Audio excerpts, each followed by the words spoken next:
Allah Subhanahu wa ta'ala kemudian menjelaskan seperti yang akan saya bacakan kepada saudara. Bismillahirrahmanirrahim. Qala ya Musa inni istafaituka 'alan nasi bi risalati wa bi kalami fahusma antaituka wa kum minasyakirin. Wahai Musa, sesungguhnya aku memilih melebihkan engkau dari manusia yang lain pada masamu untuk membawa risalahku, hukum-hukumku dan firmanku. Sebab itu wahai Musa, berpegang teguhlah kepada apa yang aku berikan kepadamu dan hendaklah engkau termasuk orang-orang yang bersyukur. Wa katabna lahu fil alwah min kulli syai'in mau'izatan wa tafsila likulli syai'in fahusha biquwwah wa'mur qaumaka ya'khuzu bi ahsaniha sa'urikum daral fasiqin. Dan wahai Musa, telah kami tuliskan untukmu pada Taurat segala sesuatu sebagai pelajaran dan penjelasan untuk segala hal. Maka kami berfirman, wahai Musa, berpegang teguhlah kepada Tauratku dan suruhlah kaummu berpegang teguh kepadanya dengan sebaik-baiknya. Suruhlah kaumnya Nabi Musa itu Bani Israel dan Bani Yehuda, bukan Bani Ismail. Seperti itu Bang siapa namanya? Bang Porex. Lanjut. Ya Bang,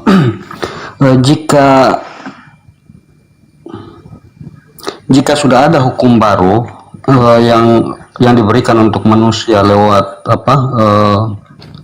lewat Muhammad, lalu mengapa masih dipermasalahkan hukum Taurat yang diklaim bahwa telah disembunyikan oleh ahli kitab sebelumnya, Bang? Oke. Yang pertama ada dua hal. Mereka orang Yahudi masih belum beriman kepada Al-Quran. Mereka masih berpegang teguh kepada apa yang mereka katakan kitab Talmud. Apa Talmud itu? Kitab tafsir. Apa yang mereka tafsir? Kitabnya yang mereka sebut dengan kitab Tanakh. Mereka masih berpegang teguh kepada kitab-kitab itu. Padahal Al-Quran sudah mengatakan, ya ahlal kitab, wahai kalian yang memegang Taurat, qad ja'akum rasuluna yubayyinu lakum katsiran mimma kuntum tukhfuna minal kitab wa ya'funa an katsir. Wahai ahli kitab, rasul kami telah datang kepadamu menjelaskan kepadamu banyak hal dari isi kitab yang kamu sembunyikan, dan banyak pula yang dibiarkannya untuk tidak dijelaskan. Sungguh telah datang kepadamu cahaya dari Allah, yaitu Islam, dan kitab yang menjelaskan yaitu Al-Quran. Yahdi bihi man ittaba'a ridwanan subul salam wa yukhrijuhum minaz zulumati ilan nur biizni wa yahdihim ila siratin mustaqim. Dengan kitab itulah, dengan Al-Quran itulah Allah akan memberi petunjuk kepada orang yang mengikuti keridaannya kepada jalan keselamatan. Dan dengan Al-Quran itu pula Allah mengeluarkan orang itu dari gelap gulita kepada cahaya dengan izinnya. Dan dengan Al-Quran itu pula Allah menunjukkan manusia kepada jalan yang lurus. Jadi orang-orang Yahudi itu dipanggil, masalahnya mereka tidak terpanggil. Kemudian mereka nggak merasa, mereka masih tetap aja seperti itu. Yang kedua adalah orang Kristen. Orang Kristen ini jauh lebih parah karena mereka dikategorikan dalam Al-Quran sebagai orang yang zalim. Sudah tahu kitabnya Nabi Musa sudah tak ada. Yang mereka pegang cuman kitab-kitab yang diterjemahkan dan direvisi dari bahasa ke bahasa. Lalu kemudian perjanjian baru mereka itu tidak ada legitimasi kemudian dari Yesus. Mereka tetap aja kekeh memperjuangkan apa yang mereka percayai. Padahal sedangkan orang Yahudi aja dipanggil, apalagi kalian orang Kristen. Sedangkan Al-Quran itu datang untuk seluruh umat manusia, seperti yang saya sampaikan tadi. Ya ayuhan nas, ya ayuhan nas, ya ayuhan nas. Seruannya kemudian sangat jelas itu. Ya ayuhan nas, qad ja'akum rasuluna bil haqqi min rabbikum fa'aminu, dan seterusnya. Khairul lakum, itu lebih baik bagi kalian kalau kalian beriman kepada Rasul kami. Itu kepada seluruh manusia. Sedangkan orang Kristen tahu seruan-seruan yang muncul di perjanjian lama dan juga perjanjian baru itu hanya spesial untuk orang-orang Yahudi kemudian. Dan surah-surah Paulus hanya diperuntukkan kepada kelompok dan orang-orang tertentu saja. Tapi begitupun mereka tahu, meskipun mereka tahu, tetap aja mereka tegar tengkuk. Tetap aja Kristen itu membangkang. Maka dua hal ini, Yahudi dan Kristen sama-sama, yang satu sesat, yang satunya kemudian zalim. Yang satunya fasik, yang satunya zalim. Orang Yahudinya fasik, orang sebagian mereka fasik, dan orang Kristen seluruhnya zalim. Itu loh. Dan ini saya sudah menjelaskan berulang-ulang. Jadi ketika saudara mengatakan kenapa kemudian ada seperti itu, ya memang karena Al-Quran dikata, Nabi Muhammad SAW dikatakan begini. Sorry ya, 30 detik. Bismillahirrahmanirrahim.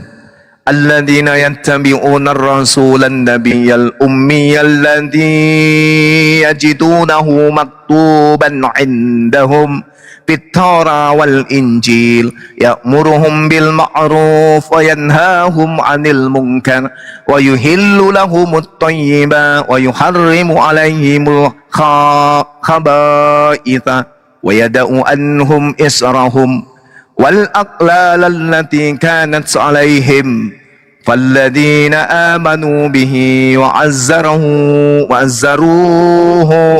wa nasaruhu wattaba'un nural ladzi unzila ma'a ulaika humul muflihun. Siapa aja yang hadir di sini, mohon tegur saya kalau saya salah baca Quran.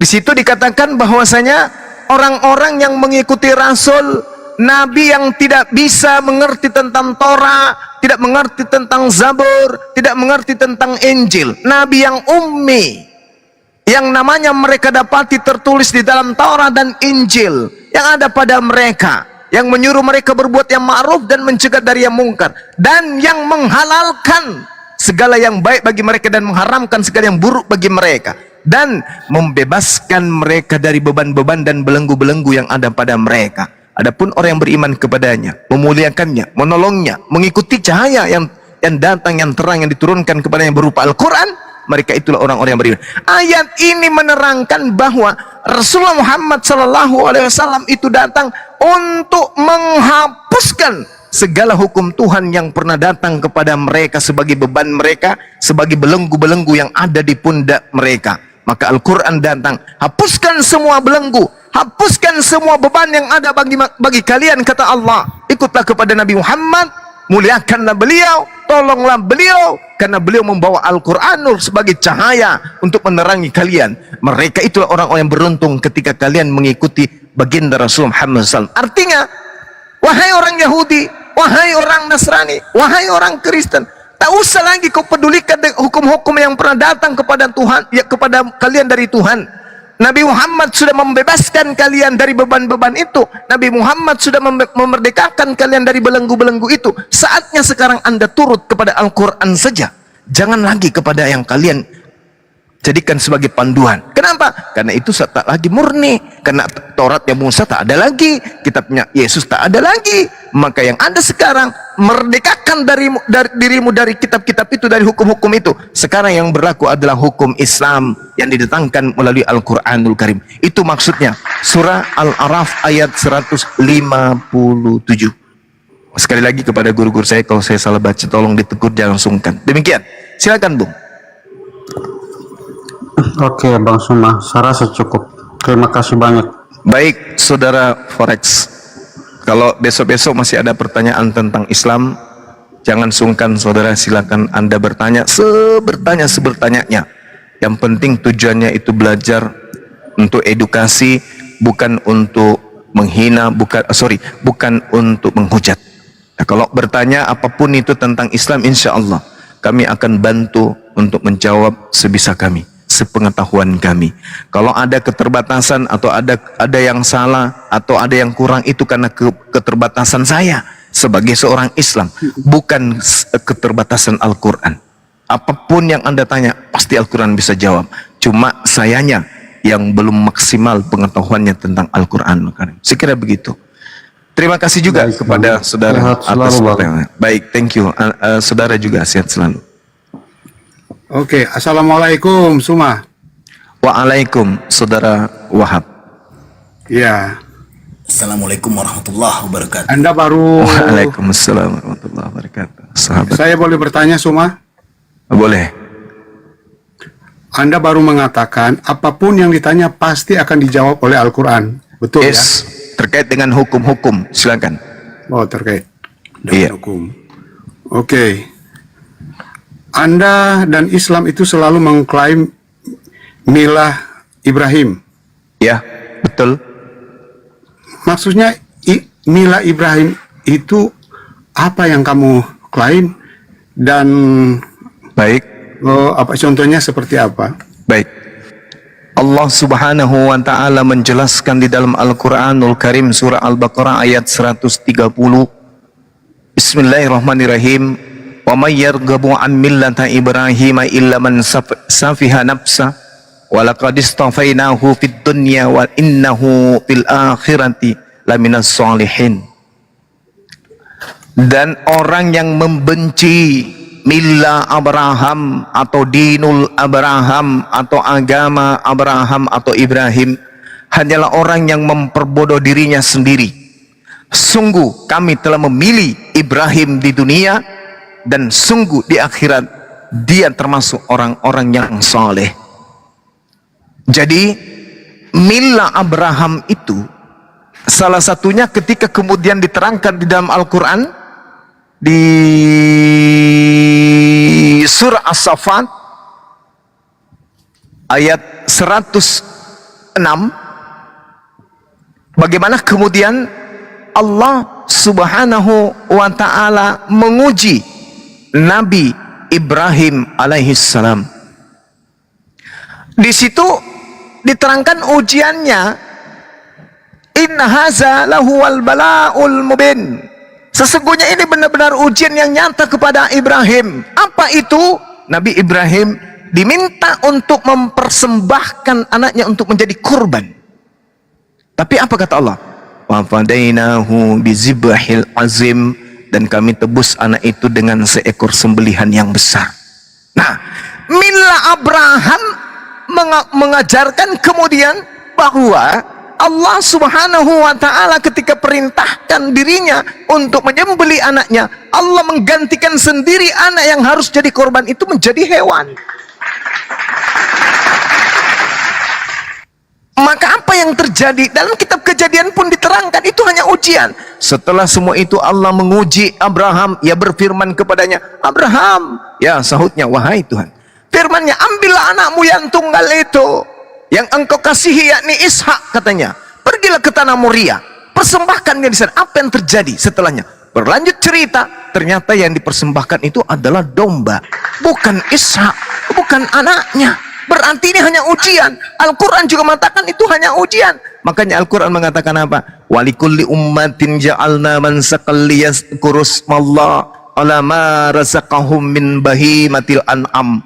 Bagi setiap umat aku telah syariatkan sebuah hukum penyembelihan kurban agar mereka menyebut nama Allah dan atas karunia Allah kepada mereka berupa hewan ternak. Jadi mila Abraham itu adalah kurban hewan. Kami mengikuti itu. Besok hari, beberapa hari ke depan kami kurban hewan. Ishak kurban hewan, Ismail kurban hewan. Satu. Nabi Abraham kemudian diperintahkan untuk apa? Untuk bersunat. Bersunat apa? Bersunat kulub. Perintahnya pun datang kepada baginda Rasulullah Muhammad SAW untuk mengikuti kaidah-kaidah itu. Apa itu? Summa auhayna ilaika anittabi'a millata Ibrahim hanifa wa ma kana minal musyrikin. Kami wahyukan kepadamu, kami perintahkan, kami instruksikan kepadamu Nabi Muhammad, ikutilah itu. Apa itu sunnah? Kurban. Ini perintah. Lalu apa yang ketiga? Tauhid. Wa ilahukum ilahu wahid, la ilaha illahu. Apa yang dikatakan? Wasambiha Ibrahimu banihi wa Ya'qub, ya baniya innallaha astafa lakumuddin fala tamutunna illa wa antum muslimun am kuntum syuhada is hadara Ya'qub maut Isqala li bani ma ta'buduna min ba'di qalu na'budu ilahaka wa ilaha abaika Ibrahim wa Ismail wa Ishaqa ilaha wahida wa nahnu lahu muslimun. Nabi Abraham, Nabi Ismail, Nabi Ishak, Nabi Yakub semua menyembah kepada Allah satu Tuhan. Umat Islam juga demikian, menyembah kepada Allah satu Tuhan. Jadi milah Abraham adalah menyembah kepada Allah satu Tuhan, berkurban-kurban hewan, dan bersunat-sunat kulub. Itu yang kami ikuti dari Nabi Ibrahim alaihissalam. Tapi pamungkasnya adalah kami umat Islam senantiasa melakukan pemberkatan kepada Nabi Ibrahim alaihissalam setiap saat. Setiap saat. Kami sholat, kami lakukan pemberkatan. Kami punya keturunan, kami ajarkan mereka melakukan pemberkatan. Anak kami kemudian punya keturunan melakukan pemberkatan. Anak kami nikah dengan orang bule, anak cucu kami yang bule melakukan pemberkatan. Siapapun di Islam pasti melakukan pemberkatan kepada Abraham. Sedangkan dalam Kejadian 12 nomor 3. Nomor 3 apa nomor 6? Di situ terang kali dikatakan, barang aku memberkati siapa yang memberkati engkau Abraham, dan mengutuk siapapun yang mengutuk engkau Abraham. Kami setiap hari memberkati. Umat Islam begitu dia ibadah pasti melakukan pemberkatan dan tidak pernah mengutuk Nabi Abraham. Makanya Al-Quran mengatakan, Bung, sekali lagi Al-Quran mengatakan apa?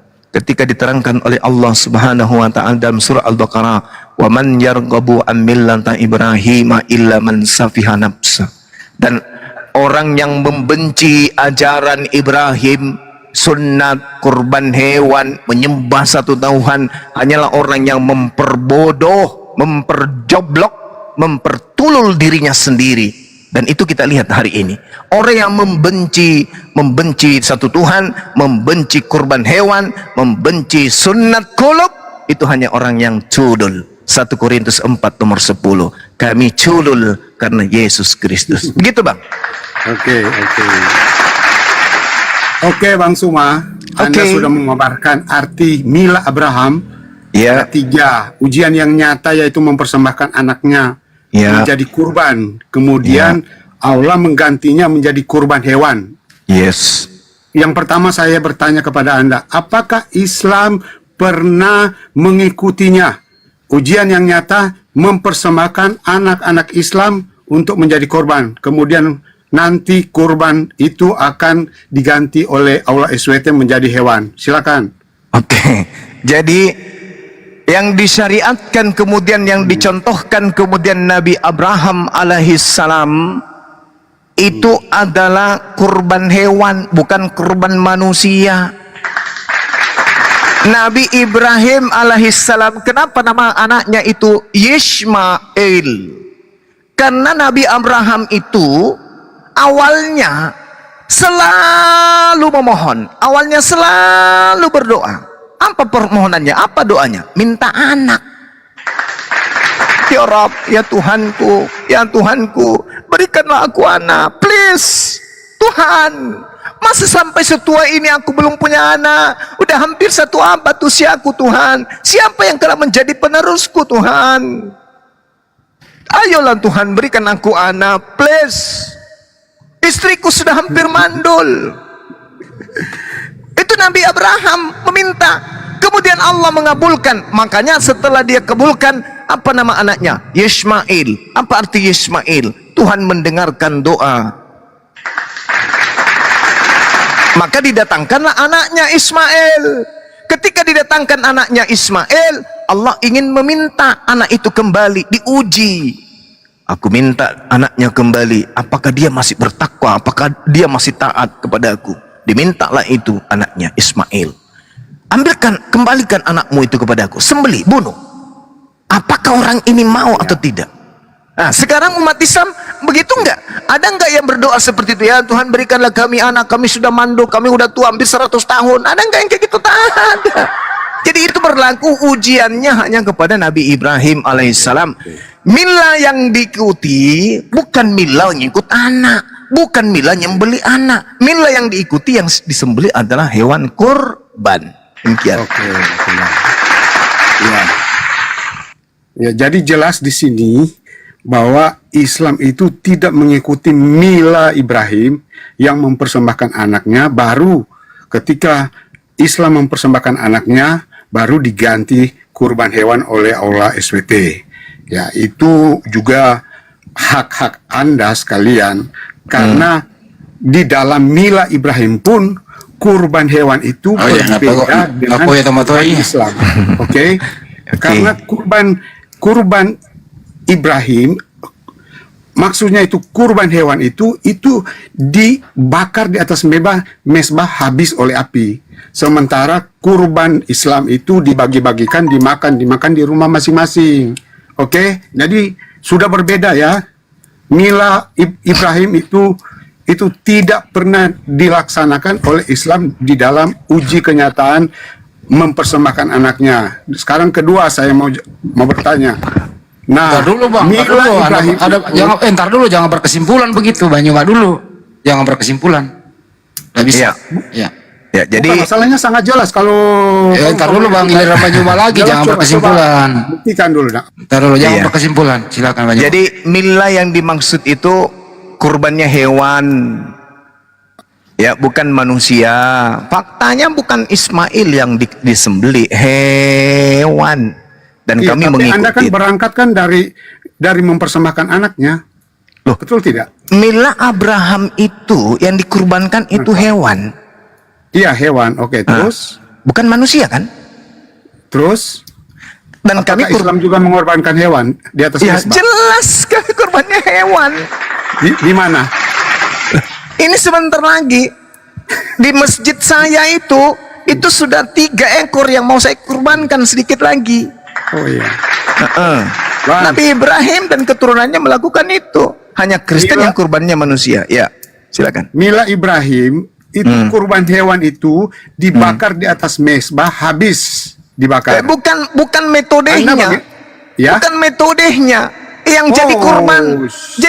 Yang jadi korban di Abraham itu apa? Hewan. Jadi korban di Islam itu apa? Hewan. Itu yang dimaksud. Loh kok Anda cari? Oh ini dibakar, ini disate, ini dicapcai. Wah, ada aja cara Anda. Itu cara orang menolak kebenaran itu kayak begitu. Ya, oke. Sah-sah Sekarang saja ntar dulu ya. Pak Wahab, Iya ntar dulu Pak dong. Wahab, Pak Wahab ntar dulu. Oke. Kalau Yang kedua, ntar dulu, belum kelar. Kalau Boleh nggak Kristen satu? Iya. Boleh nggak Bang Handi? Satu dia, saya satu juga. Iya, Jadi silakan tadi Banyuma saya lagi ingin ya kan. tanya. Gantian bertanya Banyuma lagi, silakan. Ya, Oke, Bang Suma. ya saya bertanya. Yang kedua, Ntar dulu, Mila giliran Ibrahim Banyuma itu- lagi.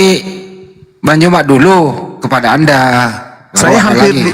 saya hampir 2 jam ditanyai sama Kristen tadi. Silakan Banyuma lagi, silakan. Nah, satu pertanyaan.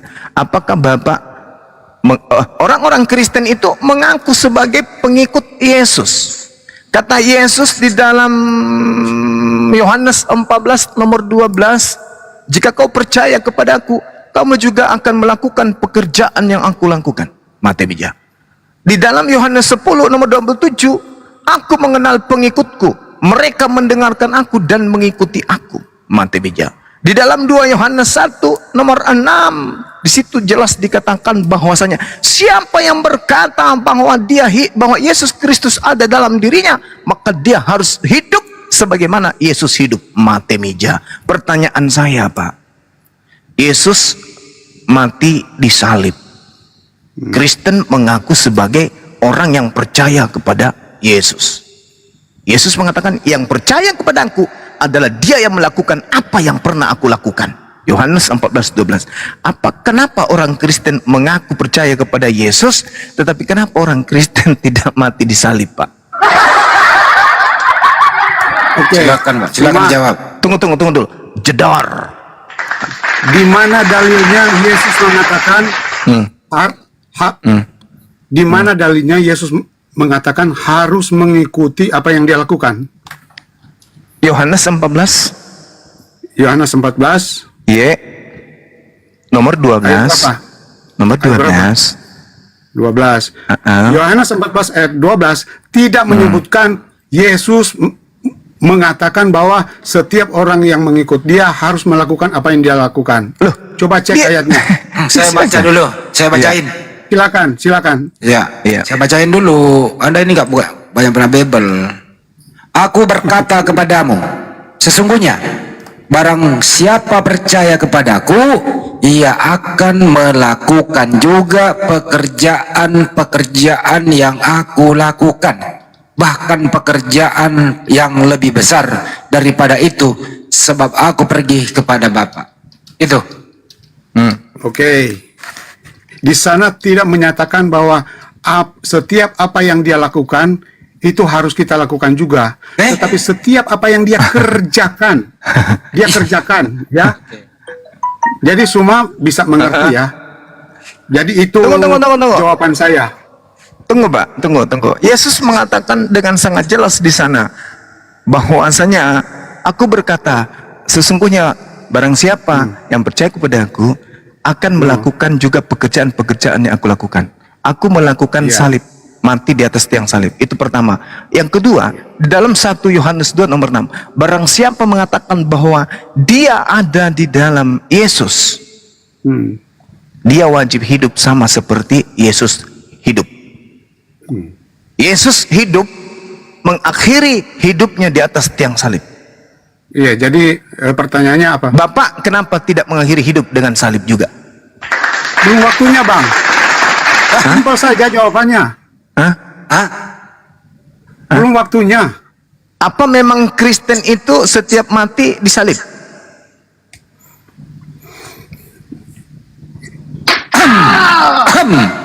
Itu terserah. Ya. Tapi terserah.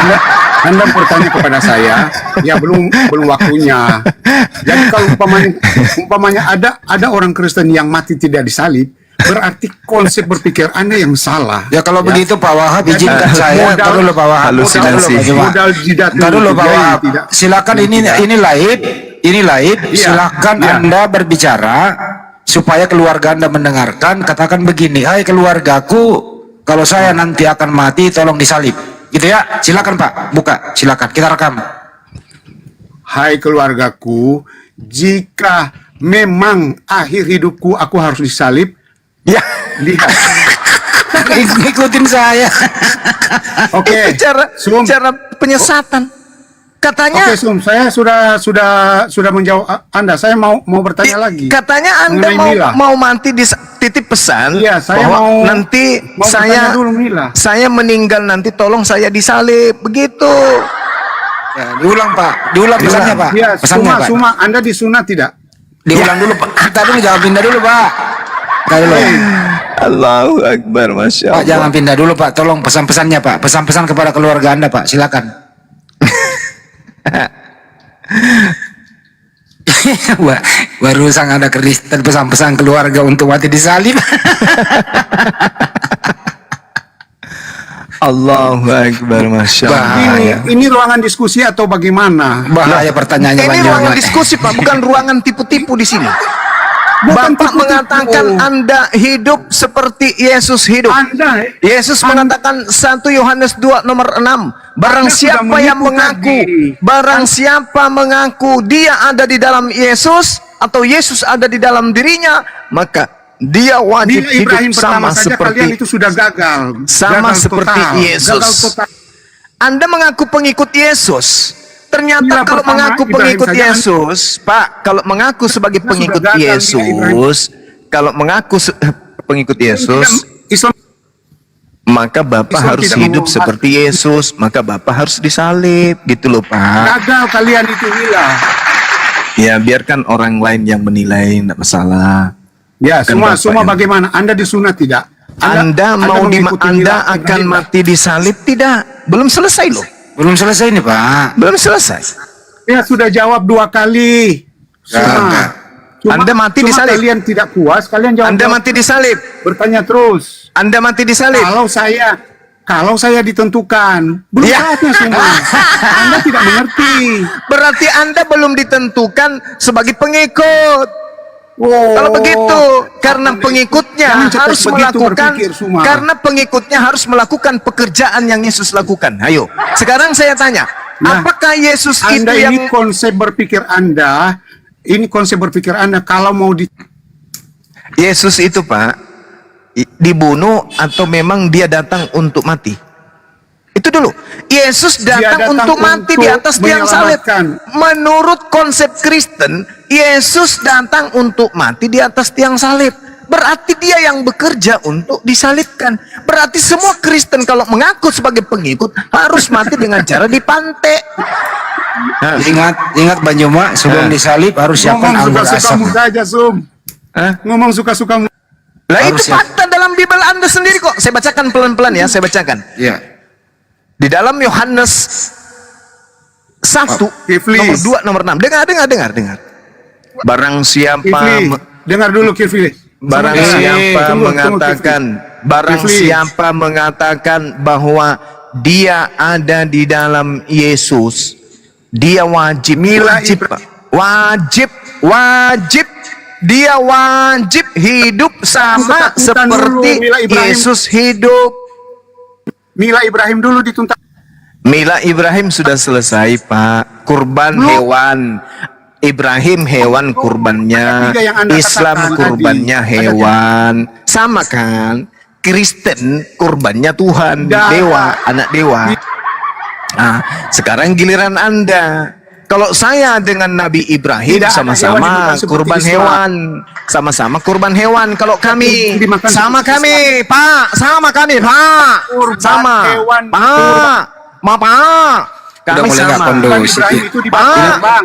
Bapak, Udah mulai nggak kami- kondusif dia nih. Kami Ya, sudah sama habis. Nabi Harus- Ibrahim kurban hewan. Sudah begini parah. Umat Islam kurban hewan. Sama kami. Nah, Yesus kurbankan dirinya sama. di atas tiang salib. Orang Kristen kurbankan dirinya di atas salib. Salib tidak. Jawab. Abraham tidak bawa kurbannya ke rumah. Jawab dulu, Pak. Jawab dasar dulu, Pak. Abraham tidak bawa kurbannya ke Udah rumah. mulai nggak kondusif diturunkan. Udah Iya, mulai turunkan aja. kepanasan dia, udah mulai Iya, kena dia. mulai emosi dia, mulai miring. Mulai Kalian emosi ini dia. parah. Dah, Mulai emosi turun. dia. Kamu ke gereja saja, dari belakang kamu plototin pantat pendeta itu, jilat anusnya ya. Dengan otakmu sembuh. Dia bertanya bertubi-tubi dijawab. Baru satu pertanyaan yang banyak bikin dia pusing. Habis itu dia pakai cara Paulus. Wah, ya nanti kalau sudah ditentukan, saya mati dasar penipu. Jangkrik. Udah dibacakan gitu loh. Nanti Pak Wahab nanti kalau Anda meninggal, sebelum meninggal ya, tulis di situ kepada permintaan kepada keluargamu. Kalau saya nanti mati, tolong siapkan anggur asam. Kemudian siapkan salib. Bukan begitu Bang Andi, Apa seperti tuh? dia dagingnya dibawa pulang. Siapkan juga setan yang merasuki orang yang akan berkhianat kepadamu. Iya juga ya. Itu namanya Mila Yesus ya. Iya. Mila Yesus. Siapkan juga tentara-tentara Roma.